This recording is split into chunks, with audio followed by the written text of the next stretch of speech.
41 বছর পরে সকলে মিলে আবার তত্ত্বাবধায়ক সরকারের প্রয়োজনীয়তা অনুভব করছে।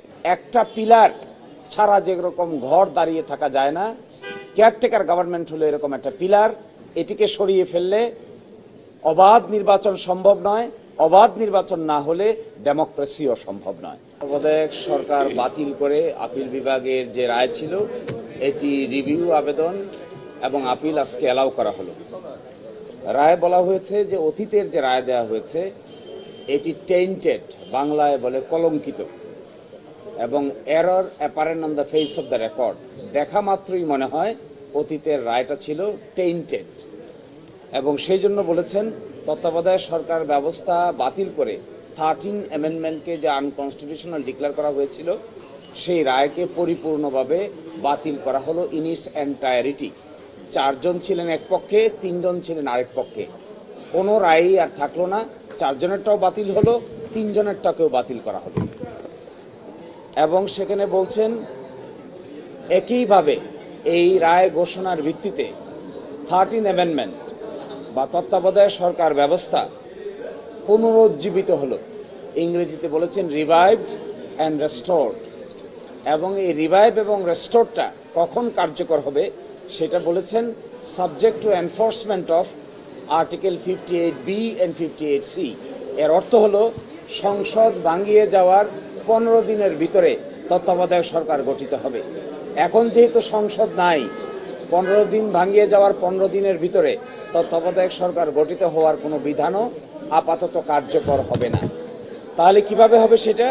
এই রিভাইভাল এবং এই রেস্টোরেশনের আদেশ কার্যকর হবে মাস্ট অপারেট প্রসপেক্টিভলি। আগামীতে এটি কার্যকর হবে, বর্তমান সময়ে এটি কার্যকর হবে না। অর্থাৎ ত্রয়োদশ জাতীয় নির্বাচন অনুষ্ঠান করার ক্ষেত্রে এই যে তত্ত্বাবধায়ক সরকার রিভাইভ হলো তার কার্যকারিতা থাকবে না, তার কার্যকারিতা থাকবে প্রসপেক্টিভলি, অর্থাৎ চতুর্দশ সংসদ নির্বাচন হবে সেই সময় থেকে।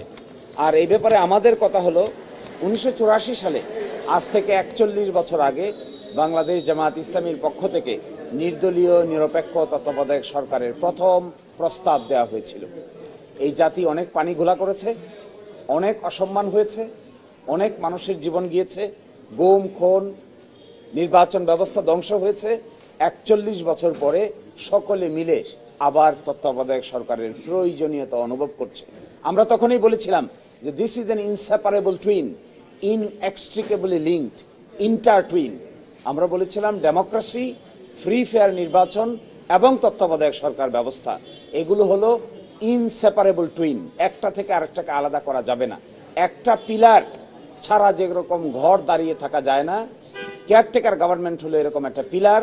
এটিকে সরিয়ে ফেললে অবাধ নির্বাচন সম্ভব নয়, অবাধ নির্বাচন না হলে ডেমোক্রেসিও সম্ভব নয়। আজকে 41 বছর পরে যে যাই বলুন না কেন, যে যতটুকুই ক্রেডিট নিতে চান না কেন, মূলত রাজনৈতিক দলের নেতৃবৃন্দের এই অদূরদর্শী আচরণের ফলেই জাতিকে যা খেসারত দিতে হয়েছে, এটা কনসিকুয়েন্স আকারে আমরা আদালতের সামনে তুলে ধরেছিলাম। আমরা মনে করি নির্বাচনের ক্ষেত্রে জয় এবং পরাজয় মেনে নেওয়ার মেন্টালিটি অর্জন করতে হবে। নির্বাচন অনুষ্ঠানের ক্ষেত্রে জনগণের ভোটাধিকার স্বাধীনভাবে প্রয়োগ করবে। এই ক্ষেত্রে ইফ, বাট, কিন্তু যোগ করার কোনো সুযোগ কোনো রাজনৈতিক দলেরই নেওয়া উচিত না। আমরা এটাও মনে করি, আমরা যখন এই তত্ত্বাবধায়ক সরকার চেয়েছিলাম, আমরা ব্যক্তিগত কোনো স্বার্থ, কোনো দলীয় স্বার্থের জন্য চাইনি। আমরা চেয়েছিলাম ডেমোক্রেসি বাংলাদেশে এস্টাবলিশ হোক, বাংলাদেশিক সিস্টেমটা, কনস্টিটিউশনালিটিটা আস্তে আস্তে গভীর ভিত্তির উপর দাঁড়াক। মাঝখানে অনেক মিসহ্যাপ হয়েছে, অনেক অসুবিধা হয়েছে, শেষ পর্যন্ত এখানে আমরা আসলাম ফিরে। পরবর্তী দায়িত্ব হবে সকলে মিলে Democratic environment in the society, free fair election and credible election ব্যবস্থাকে সকলে মিলে শক্তিশালী করা। এখানে দলগত বিষয় নয়, জামাত কিংবা বিএনপি বা অন্য দলের বিষয় নয়, রাষ্ট্রের বিষয়, সংবিধানের বিষয়। So we hope the country will run in a very Democratic atmosphere in near future, এবং সেখানে ফ্রি ফেয়ার ইলেকশনই হবে রাষ্ট্র চালানোর মূল মন্ত্র। আমাদের পক্ষ থেকে এতটুকুই আমাদের কমেন্ট।